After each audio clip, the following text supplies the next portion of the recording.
Hello, hello, hello. Welcome everyone to Jeddah TV. I am J-Lab and this is Football Manager 2022, the Youth Academy Challenge Save with Bira Ma. We're in October. We've actually managed to get the Continental C license, which is great since our attributes are now this good. Attacking, defending, tactical, technical, mental, determination, player knowledge, youngster knowledge, level discipline, people management, and motivating are really good. So, we should be a good manager for most levels now, shouldn't we, right? Right? I think we are. But yes, I'm very excited about the whole thing, and we've also had quite a few games since we last met. The first 6 league games and 2 cup matches, since, you know, the Taça de Portugal and the Allianz Cup are now things we can use. So, it's good. It's really good. Let's see how we got on in those matches. The first game we had was in the Allianz Cup, and we were beaten by a goal to nil by Kofa, Di Pradilla, and Rui Bataha with the finish. And it's a bit annoying that we lost this game, but at the same time, this is a competition we're only expected to be competitive in, and I'm honestly a little grateful we weren't in the group. So, yay for that. It means that we won't get as much money, yes, but at the same time, while we were beaten with the only shot on target, it wasn't the end of the world. We then took on Lusitania La Rosa, and we got a goal in the 65th minute of the game after Marcia scores the opening goal of the league campaign and the only goal of the game, because, you know, we actually won. Despite the fact they went down to 9 men, and yeah, they went down to 9 men and we only got a goal. I'm almost a little annoyed that we didn't get more than a goal, but at the same time, 3 points is 3 points. We then went to Belenenses and managed to get a 0-0 draw against them. So, 2 games in the league, 2 clean sheets. That's a good start, right? We're not losing, it's good. And we're keeping this going on very nicely indeed. We then took on Estrella de Amador, and we took the lead after Tunis scores the opening goal of the game 44 minutes in. Or 45 minutes in. Then Estrella score literally straight from kickoff in the second half. 11 seconds in the second half, and Moreira scores that finish. 11 seconds. I thought, personally, that we could have done better than this, but no, we had to concede inside 11 seconds in the second half. I mean, at the same time, it's not the end of the world, but they weren't a terrible team, and considering that this is a team that just got relegated and are probably the favourites for the league title, I'm not upset by this result. I'm really not. We then went to Académico de Viseu, and we lost by a goal to nil after that finish went in from Loeo. And I was thinking, oh wow, that's a finish and a half. Bloody hell. We had the possession. They just had the chances, and that was 1 of 3 shots on target. I didn't have anything else to say about that. Also, Sandoro's out on international duty because we were playing this on a Monday, and he left on the Monday. I was a bit annoyed by that, and that's going to be a running theme this season, unfortunately. Much my own disappointment. We then hosted Benfica's B team, and Brian finds Pratas, who finds Correa. He gets there first, 1-0, 71 minutes in. That's enough for all 3 points, apparently. And I'm happy about it because, you know, we're beating Benfica's B team, a team that are pretty much very good. And it's difficult to beat them the best of times. So all 3 points is ours. The next game we had was away from home against Paso de Ferreira, and inside the first 34 seconds of the second half, we went behind, and we have an issue where we are conceding goals very early in the second half, and then we try to fight back. Then Almeida does this to the keeper. And when goals like that go in against you, you can't really do much about it, unfortunately for us. And then, this is just a goal I was frustrated about. We lose the ball in the issue area, and then they score a third. Romero with the finish. Those kind of goals, when your defender just dawdles on the ball and just doesn't do anything productive with it, are the worst kinds to concede. I'm trying to figure out why my defender thought it was a good idea to do it, but yeah, it happened. It also didn't help we were down to 10 minutes at that point too, so 3-0 defeat against Paso de Ferreira, who did destroy us, and it just felt like a very bad game for us, it really did. That was the last league game we had. We're actually only down in 12 at the moment with 2 wins, 2 draws, 2 defeats. Ironically enough, at this stage last year, we actually had 2 wins, 2 draws, 3 defeats after we were beaten, I think it was, in the last game or the game we showed live. We've had 3 clean sheets this year, and we've got an issue in the league. And you're going to see it now. We've played 6 times, but we've already scored 3 goals. We've also conceded just 5 goals, and 3 of those goals came against Paso de Ferreira. So, again, it's not a shock when you realise that 4 of the teams we've faced this year are actually in the top 6. Académico de Viseu, Paso de Ferreira, Belenenses, Lusitana La Rosa beat them, but they're in 6th now. Estrella, the Amoredoura are above us as well. And Benfica's beating above us. So everything we've beaten are now above us. So if we could beat Firenze, it'd be great. We've also had one more game since we last met, though, and it makes me feel nostalgic. The last game we had was actually against Atletico Club de Portugal, and we took the lead after Sandover scored from the corner, 1-0. Then Brass gives them the assist, and they score from a corner. And Lusau with the finish, but we do get ourselves back in front and get the winning goal. Mauricio Jr. plays it right to Adsan, he plays it across, finds Sandover, 2-1, games their match. We are through to the next round of the Taça de Portugal, and the Taça de Portugal second round, we're not always great in this competition. I honestly would say, despite the fact we actually had more shots on goal and target, at times it didn't feel like we deserved this win, and it was only after they scored a goal that we really woke up, it feels like. So yeah, bit disappointing. Second half, we really turned up the heat, and they couldn't cope. And a reward for that game is a match against Sangiovese. So yeah, this team that we're facing off in the third round are actually in the 4th tier and currently struggling in the league. So, could be difficult for them. Really could be difficult for them. At least for their point of view, not for us. We should be winning that game comfortably. But still, we're taking a Firenze today, and big rivals, big rivals. Also, one more thing. Lucas Pinto starts today because Sandover is on international duty, and I wish I was joking, but Hugo Sandover is travelling. He just started travelling today, and he's not back until 2 weeks. We've got international break coming up, and they've taken our best striker again before we can play this game. So, very frustrating situation to be in. We do have Oxford starting this game, though. So, the lineup today is going to be this. Loreo, Adsan, Barreto, Manatre, Brian, Mauricio Jr., Correa, Marcio, Alan Oxford, Atonet, and Lucas Pinto. I could just tinker this a little bit and have one side be a winger, the other side be an inside forward, but I thought, you know what? Try and see what happens if we have both inside forwards on both sides.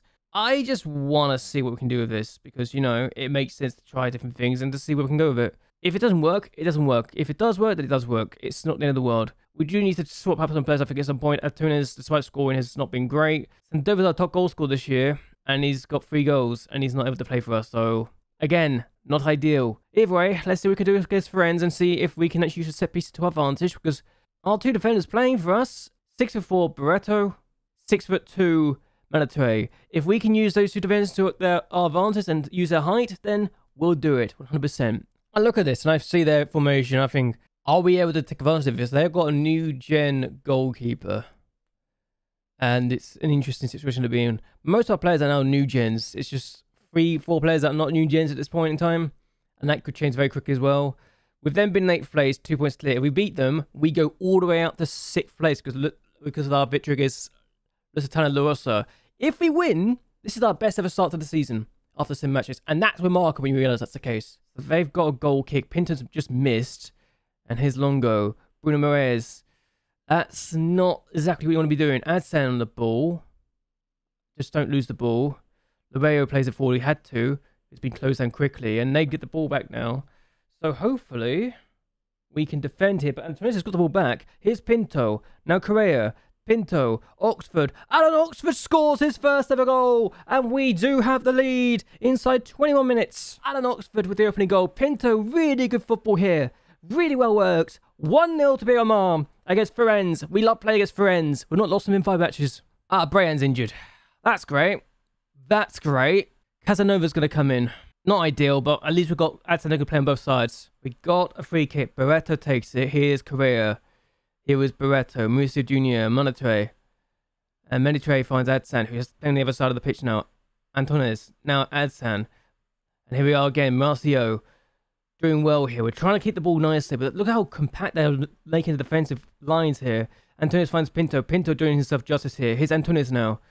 Finds Marcio. Finds Pinto. Oh, no, it's too much. I'm going to pause the game briefly and actually tell Correa to ease off his tackles, just in case he gets himself in a moment of madness and gets himself second booking. But I'd rather not have that situation be a problem I need to worry about. Here's Pereira Dessar. Now Moraes on the ball. Here's Longo. And they play the ball forward, and we are not going to get there first, are we? No, we did, but we didn't do well with this.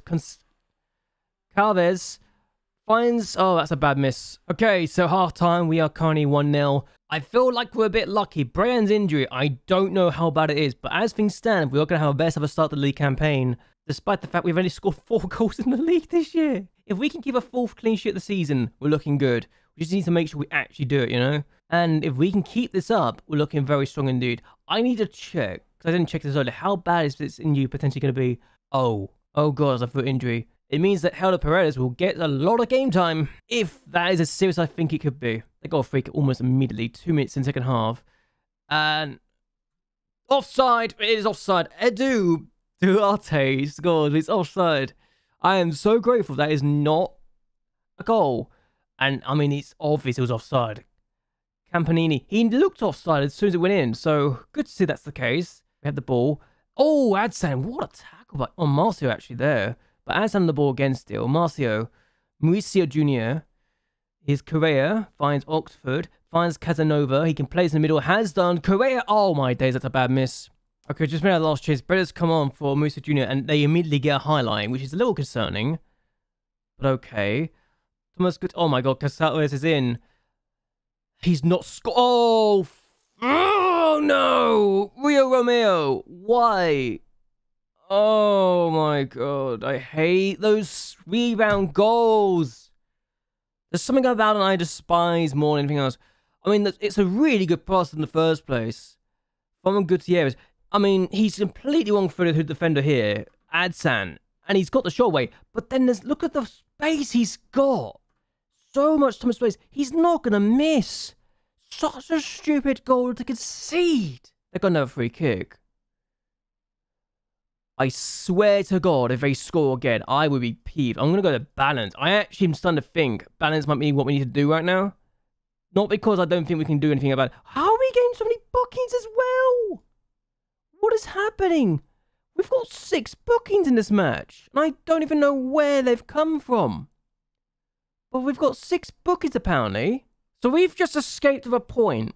Despite the fact we led for most of this game, at the end of the day, look at the number of shots they had in the second half, by the way. They had 9 shots in the second half. They absolutely destroyed us, yet we somehow survived. That goal, I think, was probably deserved. That is actually painful. I thought we could do better than this. But no, honey, rebound goals are annoying. And despite having the set pieces set up, we didn't have a single set piece to even talk about. We didn't have a corner. We had just 2 corners. So, even if we wanted to use the corners, we didn't have anything to really talk about there. That's a little frustrating, gonna be honest. I mean, they got a substitute, they got advantage from it. I feel like we're 4 points clear the relegation zone right now. I think that's what we're gonna look at. Relegation fight. Are we in that relegation fight right now? Why are Benfica... Okay, Benfica actually won. I guess Gondomar explains a few things. But yeah, I think this has not been an easy season so far, and I think we need to definitely do better. I would like to think it's not... Oh, okay, it's just... Thank God it's only his twisted ankle. I thought it'd be worse than that. So Paredes is going to come in. I mean, he's kind of made for the role now, isn't he? If he can get to that potential that I'm looking at and not have the average rating of 6.5, we could be looking at a player that could take Brian's spot in the first team. And that's a terrifying prospect for Brian's point of view, since, you know, he's kind of got a few players that look like they could be that good. So yeah, Brian, this could be a good time for Paredes to take the spot. And also another chance for a new gen to come through. I don't know what to do about the right back position, no. So that's a thing to think of for another time. Lucas Pinto will be dropped. Despite... Actually, he got an assist. I can't really drop him after that. So Kinde, Pinto, Sandova will be in the next game because he's not really on international duty next time out. But yeah, it's okay. It's not the end of the world. I think we need to definitely look at this and say, where did we go wrong? And I think the number of shots they had in the second half, I think we kind of got tired. And that's annoying. We definitely know how to score goals. We know how to set them up. But the fact we only got 4 goals in 7 league matches and considered 6 is not ideal. If we had kept a clean sheet there, I do think it's partly because they actually had a player that was there waiting to pounce that helped them. But at the same time, I kind of wish we weren't so bad in that stage. I really did. So if we can pick up more points and take on some of the teams below us now and get more victories, then we're good. We just got to look at surviving and nothing else. Top half finish, survival, that's my aim. I don't even look at promotion right now. I don't want to look at promotion right now because I don't think we can survive. I really don't. But what we're going to do though is end this here. I hope you guys have enjoyed yourselves. I hope you guys will like and share this video and that you subscribe to the channel. It really does help me out a lot. Where do you think we should be aiming for this season? Should I be aiming for a top half finish? Should I just be aiming to survive this season? Especially when I look at the season preview now and yeah, that's our odds now. It's not great. But anyway, until next time, goodbye, and well, good night.